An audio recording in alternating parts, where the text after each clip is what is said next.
Tinju Naga Penggetar Langit. Bagian 182. Ribuan iblis tingkat rendah berhamburan menuju rombongan klan Ye. Dari permukaan tanah juga bermunculan kerangka asura klan Yan dan kerangka binatang spiritual. Yang paling menakutkan adalah munculnya kerangka dewa iblis yang dulu mati di sini dalam perang 100 tahun yang lalu. Pejuang asura klannya berhamburan keluar dari gerbong kereta kuda masing-masing dan menyerang iblis tingkat rendah yang mendekati mereka. Yesi melayang di dekat Yelangxian. Apakah kita akan meminta bantuan Dewa Kipas untuk memurnikan mayat-mayat hidup ini agar kita fokus menghadapi iblis tingkat rendah itu? Namun Yelangxian menggelengkan kepala karena klan Ye-nya sudah terlalu banyak mendapatkan kebaikan dari Dewa Kipas. Dia takut bila mereka terus bergantung pada Dewa Kipas, lama-lama Asura klannya akan menjadi pengikut dewa dan melupakan dendam abadi dari leluhur Asura yang bersumpah akan melenyapkan dewa dari surga. Pejuang Asuraku, hancurkan semua iblis rendahan ini sesegera mungkin agar kita sampai tepat waktu ke kota hantu. Suara Yelangxian menggelegar ke seluruh gunung kematian. Hui Jing tersenyum lebar karena hanya merasakan aura milik Yelangxian saja yang paling kuat di antara para Asura ini. Dan ia yakin, hanya dengan kerangka dewa iblis sudah cukup menghadapinya. Karena walaupun cuma kerangka saja, dewa iblis ini masih mampu mengeluarkan 30% dari kekuatan aslinya. Tangkap Asura itu untukku, dewa iblis! Seru Hui Jing. Kerangka dewa iblis menganggukkan kepala dan terbang ke arah Yelangxian. Energi spiritual berwarna hitam pekat berbentuk bulan sabit melesat ke arah Yelangxian. Beberapa pejuang Asura yang sedang bertarung melawan iblis tingkat rendah langsung terpotong oleh serangan itu. Mundur ke belakangku, Sior! Seru Yelangxian sembari mengayunkan pedangnya. Dari tubuhnya muncul siluet manusia berwarna kulit merah dengan 7 tangan dan setiap tangannya memegang pedang panjang. Jurus pedang 7 pertapa! Yelangxian menebas ke arah energi spiritual berwarna hitam berbentuk bulan sabit dari kerangka dewa iblis. Dua energi spiritual yang sangat besar saling berbenturan, sehingga gunung kematian bergetar hebat, dan Feng Yuan yang sedang bermeditasi langsung tersungkur mencium lantai gerbong kereta kuda. Ah, sia. Kenapa mereka bertarung secara berlebihan sekali? Gerutu Feng Yuan. Masih banyak energi spiritual iblis di sini. Sangat sayang sekali bila dibiarkan. Basi. Lihat, jaga ayah agar tidak terganggu saat berkultivasi. Dia menatap Feng Ling yang cengar-cengir menatap sinar terang di hadapannya. Feng Yuan mengerutkan keningnya. Putrinya malah menggunakan teknik hukum ruang untuk menonton pertarungan antara pejuang Asura melawan iblis. Yelangxian tak menyangka mayat hidup dari dewa iblis masih memiliki kekuatan besar. Dan tidak bisa membayangkan bagaimana kalau ia menghadapi dewa iblis yang sesungguhnya. Hui Jing tersenyum lebar. Ternyata klannya tidak memiliki anggota dari murid tanah suci istana surgawi tanah terlarang. Kau lumayan hebat juga, Patriarke. Akan tetapi, apakah kamu mampu mengalahkan mereka? Ejek Hui Jing membuat semua mayat hidup menyerang Yelangxian. Kami akan membantumu, Patriark. Seru Ye Fei ingin mendekati Yelangxian. Namun tiba-tiba dua iblis tingkat rendah menghadangnya, sehingga ia terpaksa mundur beberapa langkah menghindari serangan dari kedua iblis tingkat rendah itu. Jangan kemari! Saut Yelangxian dengan ekspresi wajah masam. Karena menghadapi mayat hidup dewa iblis saja ia sudah kesulitan, apalagi ditambah mayat-mayat hidup lainnya. Yelangxian menghela nafas panjang dan berpikir, sepertinya mereka tidak akan bisa keluar hidup-hidup dari gunung kematian. Siar, bila situasi makin kacau, pergilah berlindung pada Dewa Kipas. Mungkin ia bisa membawamu keluar dengan selamat dari gunung kematian ini. Dan laporkan kejadian di sini pada Raja Yan. Akan tetapi jangan ceritakan tentang Dewa Kipas pada beliau. Bilang saja kamu beruntung berhasil melarikan diri tanpa diketahui oleh iblis ini. Seru Yelangxian pada putrinya. Yesi sangat sedih mendengarnya dan enggan menuruti seruan ayahnya. Namun bila ia tidak menurutinya, maka tidak ada yang akan membalaskan kematian mereka. Dan bisa saja iblis-iblis ini akan menuju klan Ye dan membunuh keluarganya yang ada di sana. Sial mengerti. Namun aku yakin ayah pasti mampu mengalahkan mereka. Karena aku yakin ayah sangat kuat. Saut Yesi sembari menangis terseduh-seduh. Yelangzian tersenyum dan menggenggam erat gagang pedangnya, menatap tajam ke arah Guichi yang mengendalikan mayat-mayat hidup tersebut. Namun tiba-tiba kerangka dewa iblis dan mayat hidup lainnya berubah menjadi debu. Energi spiritual iblis mereka bermuara ke gerbong kereta kuda siluman yang ada di paling belakang rombongan klan Ye tersebut. Bukankah itu adalah gerbong kereta yang ditumpangi Dewa Kipas? Sepertinya ia memutuskan membantu kami. Gumam Yelangtian tersenyum bahagia. Padahal sebenarnya Feng Yuan tidak memiliki niat membantu para asura itu. Ia hanya menginginkan energi spiritual iblis untuk memperkuat kultivasinya. Wuching mundur beberapa langkah dan mengerutkan keningnya. Dia tidak menyangka, ternyata sengaja dijebak oleh asura dengan berpura-pura kalah lebih dulu. Semuanya mundur! Teriak Wuching pada iblis-iblis tingkat rendah bawahannya. Mereka tidak akan mampu memenangkan pertarungan ini bila mayat-mayat hidupnya malah dimurnikan oleh ahli bela diri tersembunyi klannya itu. Lindungi bos, awal dia! Para iblis tingkat rendah memasang brigade agar pejuang asura tidak dapat menargetkan Guichi. Kalian pikir dapat pergi sesuka hati kalian setelah mencoba menghentikan laju kereta kuda siluman kami? Ancam Yelangzian tiba-tiba muncul di belakang Guichi yang tidak bisa bertarung secara langsung, karena teknik bela diri yang ia pelajari adalah pemanggilan mayat hidup. Awas bosku! Teriak iblis tingkat rendah menarik tangan Guichi. Sesaat kemudian, kepala iblis tingkat rendah itu menggelinding di tanah. Siap! Bunuh asura bangsat itu! Umpat Guichi sembari mencoba membangkitkan mayat hidup lainnya yang terkubur di gunung kematian ini. Namun saat mayat-mayat hidup itu baru muncul, mereka langsung berubah menjadi debu lagi. Guichi sangat kesal.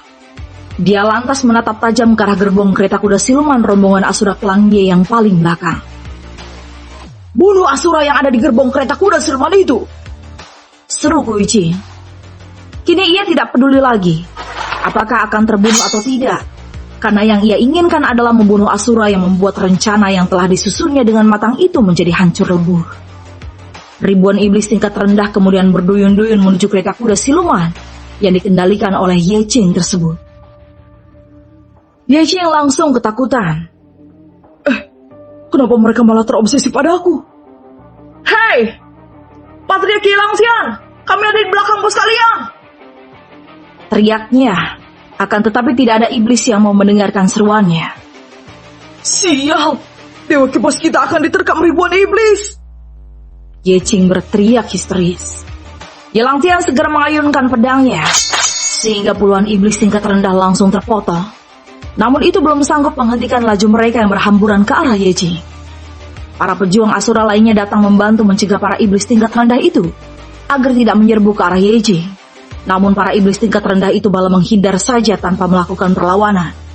Mereka seperti dicuci otak untuk menuruti satu perintah saja, yaitu membunuh Ye Qing dan Dewa Kipas. Berisik sekali di luar. Guru Tu Feng Yuan membuka matanya. Ayah, kita menjadi target gerombolan iblis. Seru Feng Ling sembari menunjuk ke arah cahaya putih di depan mereka, yang merupakan teknik hukum ruang miliknya. Apa aura dewa kita bocor keluar?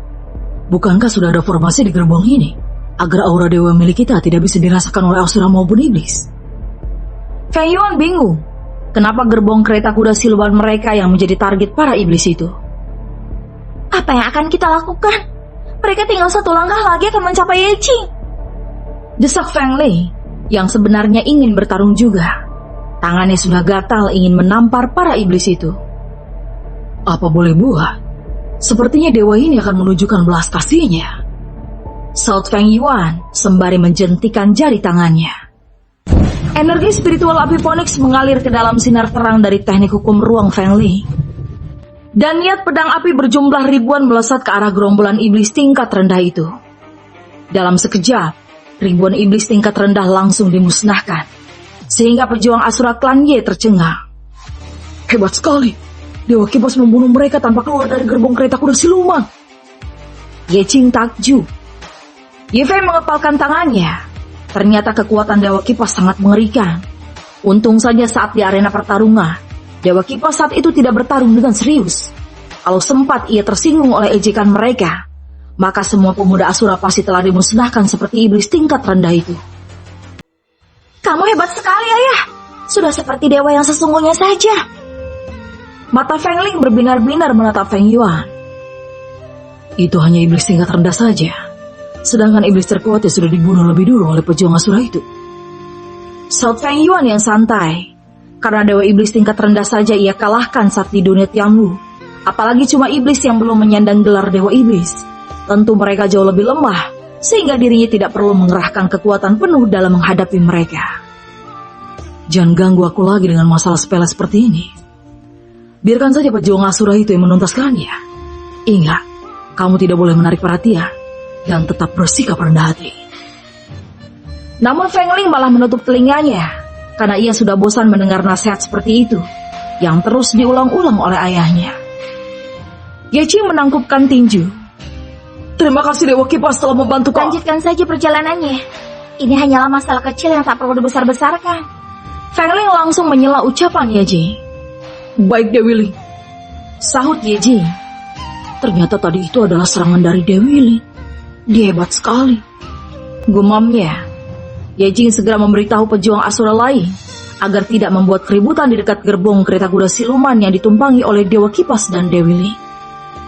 Ye Xi dan Ye Langtian terpaksa mengurungkan niat mereka untuk mengucapkan terima kasih pada kedua dewa itu. Ayo, lanjutkan perjalanan menuju kota hantu. Seru Ye Langtian sembari membawa kepala Kui Qing sebagai tanda bukti bahwa saat ini para iblis mulai melakukan pergerakan yang sangat meresahkan karena berulang kali menyergap para Asura yang sedang bepergian.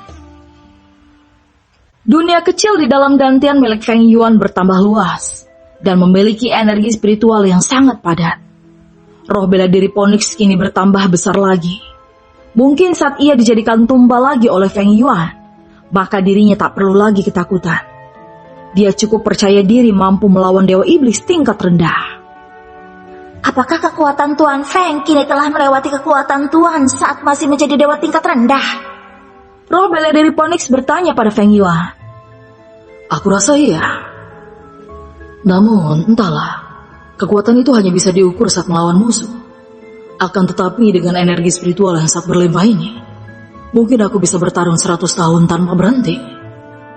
Sahut Feng Yuan. Oh, begitu. Aku sudah tak sabar ingin melawan Dewi Phoenix lagi. Gara-gara dia aku merasakan betapa sakitnya saat kematian itu. Dan aku akan melakukan pembalasan yang jauh lebih kejam. Roh bela diri Phoenix memasang ekspresi wajah sangar. Namun Feng Yuan malah tersenyum, karena roh bela diri Phoenix malah terlihat sangat lucu saat sedang marah. Dia juga teringat, saat di masa lalu dirinya sering menjadikan roh bela diri Phoenix sebagai umpan dan tumbal, bila lawannya adalah kultivator kuat, sehingga roh bela diri Phoenix sering merajuk padanya. Kalau begitu, ayo, kita latih tanding. Feng Yuan langsung membuat cloning dirinya di dalam dunia kecil dantiannya itu, sehingga roh bela diri Phoenix langsung mengerutkan keningnya. Bos Feng, bagaimana jika latih tandingnya kita tunda dulu? Aku sepertinya ingin bertelur. Nanti calon anak kita berakhir cacat dan malah menetaskan anak ayam. Roh bela diri Phoenix berkilah dan terbang menjauh dari cloning Feng Yuan. Dari mana ayam jago ini pandai membuah? Feng Yuan mengerutkan keningnya. Jangan kabur, ayo lawan aku! Teriak Feng Yuan, segera menggunakan gerakan ketiga jurus pedang meteor, sehingga pedang sebesar gunung melesat ke arah roh bela diri Phoenix. Bos laknat, mana mungkin bawahan bisa menang melawan tuannya? Cepat keluar dari sini, brengsek! Umpat roh bela diri Phoenix. Namun Feng Yuan tetap mengabaikan keluhannya. Roh bela diri Phoenix dibuat babak belur, hingga bulu-bulunya habis dan menangis resuduh-seduh memohon ampunan. Ketika rombongan klan Ye keluar dari gunung kematian, Feng Yuan segera berhenti menyerap energi spiritual dan membuka matanya sembari tersenyum lebar karena mendapatkan energi spiritual iblis yang sangat berlimpah saat di gunung kematian. Ye Qing berbelok saat akan mendekati kota hantu. Ia memilih jalan pada jalur kanan, sedangkan menuju kota hantu adalah jalur kiri. Mulai sekarang, kita akan bergerak sendirian saja, Dewa Kipas. Perbatasan wilayah tengah sudah dekat dari sini. Seru, Yeji. Iya. Kalau kamu kembali ke kota hantu nanti, katakan pada Patriark Ye dan Yesi, aku berterima kasih karena diberikan tumpangan gratis, serta masalah segel kematian pada Yesi telah kuhilangkan. Sahut Feng Yuan, padahal ia tidak ada segel kematian di jantung Yesi. Justru kami yang seharusnya berterima kasih, Dewa Kipas, kata Ye Qing tersenyum cerah. Aku tidak bisa berbicara lebih banyak lagi, karena daerah di sekitar sini dilalui oleh banyak asura yang juga ingin ke kota hantu. Feng Yuan tidak berbicara lagi, karena bila keberadaannya diketahui oleh asura lain, maka akan sangat merepotkan bila harus bertarung melawan mereka. Bisa saja, salah satu raja asura akan muncul, karena kota hantu sangat dekat dari sini. Beberapa saat kemudian, Ye Qing tersenyum karena melihat pegunungan Kunlun, wilayah yang membagi wilayah Asura dengan dewa. Aku hanya bisa mengantar kalian hingga ke puncak pegunungan itu saja. Setelah itu, kita akan memilih jalan hidup masing-masing. Dan mungkin kita akan bertemu lagi. Namun saat itu terjadi, maka bilah pedang kita yang akan beradu. Ye Qing berkata dengan semangat. Akan tetapi tiba-tiba lereng pegunungan Kunlun bergetar hebat, sehingga kuda siluman berhenti berlari. Apa yang terjadi? Ye Qing bingung dan ia segera menghunus pedangnya. Feng Yuan menghancurkan atap gerobak kereta kuda siluman dan melayang di 20 langkah dari permukaan tanah bersama Feng Li. Feng Yuan menatap ke arah permukaan tanah yang bergetar, sehingga kuda siluman itu ketakutan. Walau Ye Qing berusaha menenangkannya, namun kuda siluman itu malah ingin berbalik arah untuk menjauhi lereng pegunungan Kunlun. Kamu pergilah, Ye Qing. Kami akan terbang ke puncak pegunungan ini untuk memasuki wilayah para dewa. Seru Feng Yuan, yang sebenarnya sudah tahu siapa yang menyebabkan getaran pada lereng pegunungan Kunlun tersebut. Ye Qing menangkupkan tinju untuk menunjukkan rasa hormat. Sampai jumpa di medan perang, Dewa Kipas, sahutnya. Feng Yuan tersenyum karena mereka selalu berbicara tentang perang. Padahal ia datang ke dunia Ebis hanya untuk singgah sementara saja dan akan menuju dunia surgawi. Bersama